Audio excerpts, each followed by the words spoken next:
Muy buenas tardes. Café Besania nuevamente presenta con Los Jardines Olvidados un cuentario de Víctor Hugo Fernández, nuestro buen amigo. Eh, ¿Cuántos cuentos y cuál es el principal foco del cuentario, Víctor Hugo? Bueno, muchas gracias a vos y a Café Besania por permitirme hablar sobre este libro. Mira, este libro es narrativa. Es un libro, son aproximadamente 5 relatos. Todos ellos, hay quien dice, después de leerlo, que es una novela corta. Sí. Hay quienes dicen porque aun cuando los relatos son autónomos entre sí, pueden leerse separadamente y capturarse separadamente. De alguna manera entre ellos hay elementos recurrentes. El principal tema es que es un libro contado desde la perspectiva de la madurez. Es un libro sobre envejecer, envejecer en una sociedad como la nuestra, donde somos gradualmente y conforme avanzamos biológicamente en el tiempo, somos cada vez más segregados de la sociedad. Nos segrega no solamente la familia, nos segrega también el Estado, nos segrega también las relaciones sociales en general, nos empiezan a ver con un ojo distinto. Y es un libro que no podría haber escrito en otro tiempo que no sea en este. Soy un autor maduro, soy modelo 55, nací a mitad del siglo XX y ya estoy en el año 23 del siglo XXI. Entonces es un libro que contempla la vida desde esa cima, digamos, ¿verdad? Mira hacia atrás la vida que ha sido y mira hacia adelante un poco la vida que podría ser. La vida que podría ser desde la perspectiva de personajes solitarios, abandonados, que se encuentran en una encrucijada de sus vidas, en un cambio generacional, en un cambio biológico. Es un libro de alguna manera pandémico y pospandémico, porque muchos de los componentes que están en este libro surgen durante la pandemia, que fue cuando más fuerte los que nos llamamos de la tercera edad, que por arriba de los 60 empezamos a sufrir una serie de inconvenientes. El primer inconveniente era que el virus del COVID principalmente atacaba a las personas maduras, las personas mayores, con defensas y condiciones de vida quizás no tan óptimas como podría tener la juventud. Entonces hasta eso, era un virus que mataba viejos, era un virus que mataba gente adulta, gente madura, gente cargada de años. Y eso fue una tragedia para mucha gente, pues no porque morir sea una tragedia, morir más bien es una bendición, me parece a mí, pero de la forma en que nos encontramos la muerte en esa etapa, es una forma bastante violenta, si se quiere, y no deseada en muchos aspectos. Y esas cosas me tocaron bastante. Y me puse a observar a mi alrededor, no solamente mi entorno personal, sino el entorno de otras personas. Y me permití entonces construir una serie de relatos que tienen que ver precisamente con gente que ya está en esa edad adulta, que están en la edad del retiro, pero es una edad del retiro que realmente se retiran al abismo, porque la sociedad no les ha permitido construir nada. ¿Vos te sentís parte de eso? Yo soy parte de eso, he sufrido eso como ser humano, como autor también. Como autor también hay muy poco estímulo a las letras maduras y mucho entusiasmo por promover a los jóvenes. Pareciera que los jóvenes son la novedad y los adultos, los escritores maduros, pues ya no son tanta novedad, aunque pareciera lo contrario, porque un escritor con vida, con experiencia, con capacidad discursiva, con madurez de lenguaje, pudiera tener mucho que contar en un momento en que la sociedad ya más bien te da la espalda. La literatura es muy extraña también, ¿verdad? Hay escritores que muy jóvenes producen obra y envejecen y no vuelven a escribir nada más. Hay otros que, al diferencia, viven y ya en su edad adulta es cuando miran hacia atrás, hacen una pausa y se sientan a escribir. Entonces yo pienso que la escritura es es necesaria y ocurre en cualquier momento del tiempo y de la vida. Sin embargo, creo que existen algunos estereotipos en la sociedad que son los que perjudican en general al desarrollo de la cultura, al desarrollo del arte y también la realización de los seres humanos individualmente, ya sean artistas o no sean artistas, ya sean técnicos, artesanos, lo que sea. Pero a vos te mantiene como una ilusión, como artista, como escritor, te mantiene la ilusión, digamos, de todos los días de levantarse, hacer proyectos, pero además el hecho que la sociedad nos estigmatice de esa manera no quiere decir que eso cause un efecto en mí, causa una impresión en mí, me permite observar la realidad, me permite observar la falta de madurez y el canibalismo con que a veces el Estado mismo y la sociedad condena a sus ancianos, cosa muy distinto a lo que ocurría, por ejemplo, en la Grecia clásica o en la sociedad romana, donde los ancianos eran los sabios y tenían los lugares de privilegio. En nuestras sociedades, los ancianos los mandan a los auspicios. Qué viejo más necio. Hay un criterio siempre de que el anciano estorba, en lugar de darle, porque la sociedad no se encargó de crearle un espacio. Entonces, cuando llegan a cierta edad, estorban, porque la sociedad no ha construido ese puente necesario para que transiten por ahí. Entonces, me interesaron esas vidas. No necesariamente es la mía, no es escritura autobiográfica, pero es escritura generacional. Sí, Víctor Hugo, pero me decían unos estudiantes, con el libro tuyo, La Reina del Ácido, cómo ellos podían o pudieron devolverse en el tiempo sin perder el presente, a nivel de literatura. Claro, es que ese es un libro diferente, ese es un libro que de alguna manera es un libro de narrativa también, de cuentos, pero es un libro a través de cuyos relatos yo trato de recapturar un momento en la historia de nuestra sociedad costarricense, que es la década de los 70. Claro. Entonces, claro, ahí hay un ambiente generacional y quien quiera un poco entender qué pasaba en la década de los 70 en nuestra sociedad, Alcoa, las revoluciones sociales, las búsquedas espirituales, el inicio del rock y todo eso, van a encontrar esos testimonios porque los personajes de alguna manera de ese libro se ubican en ese contexto y actúan dentro de esos valores y esos patrones.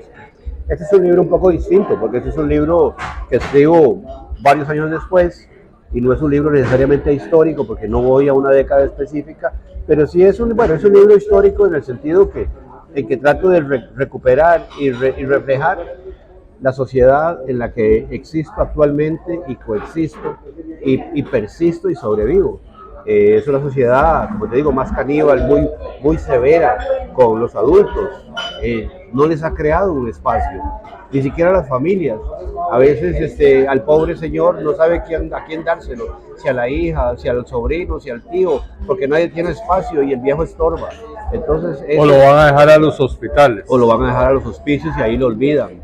Entonces ese olvido, esa soledad, ese abandono emocional, psicológico y físico crea un efecto muy fuerte en la gente cuando ya está en el declive de su existencia, y es un poco lo que yo trato de capturar y de leer y de construir en este libro. Este es un libro, entonces, Los Jardines Olvidados, por eso se llama así, lo que dejamos atrás, lo que olvidamos, ¿verdad? Esas flores, esas plantas, esa necesidad de riego que tienen algunas cosas y que nosotros olvidamos y que entonces se convierten en hierba mala y se distorsiona. Es un libro precisamente sobre eso, sobre envejecer. ¿Qué significa envejecer en nuestro tiempo? Los personajes, aunque son de ficción, y las situaciones que ahí se plantean son todas de ficción, son fantasías, son imaginación, de alguna manera tienen asidero en un momento del tiempo, y muchos lectores, probablemente de mi generación o gente adulta, podrá leer el libro y reconocerse, y otros que probablemente no sean de esa generación leerán, y yo espero que tengan una apertura de conciencia y que comprendan que también ellos avanzan hacia esos momentos biológicos en su vida personal y que podrían enfrentarse a estas cosas. Tal vez eso sirva de conciencia para que alguien en alguna parte abra los ojos y ayude a hacer cambios que beneficien a la población adulta cuando lleguen ahí. Entonces es un libro que tiene esas intenciones, que tiene el gusto por el relato, el placer de contar tiene un cuidado en el lenguaje con que se construye, pero también busca dejar una huella de lo que significa en estos tiempos, en el primer cuarto del siglo XXI, lo que significa la vida de los adultos en sociedades donde los adultos no han sido, no se les ha preparado un espacio correcto para que vivan esa etapa, digamos que terminal de su existencia. ¿Cómo crees que va a terminar la vida tuya, Víctor Hugo? No tengo la menor idea, yo espero que bien. Yo me levanto todos los días para responder tu pregunta inicial con una gran voluntad, con un gran deseo de vivir. Voy al gimnasio, hago pesas, tengo una motocicleta, leo, tomo proteína, ¿me entiendes? Tengo un par de novias por ahí, hago fotografía, vivo y viviré hasta el último momento mientras tenga la salud suficiente para vivir, y si no y me mantengo, pues usaré la imaginación para compensar lo que me haga falta. Creo que en algún momento me siento poderoso imaginativamente como para de alguna manera compensar, y cuando ya no pueda, pues me iré, ¿me entiendes? Okay, entiendo perfectamente que hay que irse y que este es un cuerpo que es como todo, ¿me entiendes? Es un repuesto, es una cosa que tenemos, que usamos, que gastamos. Los riñones se consumen, el corazón también se gasta de bombear, la piel también se vuelve distinta, nosotros también, los ojos se cansan, y la mirada, que no necesariamente tiene que ver con los ojos físicamente, pero sí de alguna manera la mirada tiene que ver con el ojo, con ver, también se agota un poco, y todo eso de alguna manera pues hay que prepararse para irse con calma, ¿verdad? Pero también hay aquí en este libro algunos textos sobre la muerte, y hay algunas muertes también, entonces probablemente sea de un tipo como esos o no sabemos. Claro, claro. Víctor Hugo, ya nos presentaste Clarividencia en algún momento. ¿Tenés un proyecto nuevo, literario? Bueno, uno siempre está trabajando en proyectos, ¿verdad? Yo tengo ahí, estoy trabajando un proyecto de narrativa, siempre, sí, y poesía uno siempre está escribiendo, ¿verdad? Yo nunca me he sentado a escribir un libro, a menos no de poesías, deliberadamente, ¿verdad? Así como que yo escribo un libro de poesía con estas características, pero voy escribiendo poesía, y la poesía de un periodo, de alguna manera, toda, por ser de ese periodo, tiene componentes, hasta inclinaciones estilísticas y recurrencia a ciertas imágenes. Uno sin darse cuenta, uno tiene eso y vuelve a eso. Entonces cuando uno tiene y lo revisa y lo arma, ya tiene ahí algo, digamos, que tiene una cierta unidad interna, por lo menos de imágenes, de estilo. Y en la narrativa, pues en este libro, como te digo, se dice que es una novela corta, porque de alguna manera los cuentos están separados entre sí, pero hay personajes recurrentes. Claro. Por ejemplo, en un cuento hay un personaje que está vivo y es protagonista, y en otro cuento ese personaje está muerto. Claro. Es coprotagonista, es un personaje de ausencia, pero claro, entran otros personajes a jugar otro juego.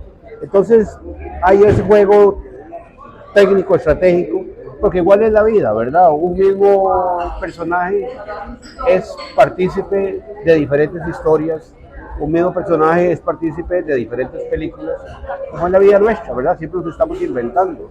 Sí. Hoy nos vemos al espejo y no somos el mismo que se miró hace 30, 45 días. Claro. Algo ha cambiado en nosotros, ¿me entendés? Claro.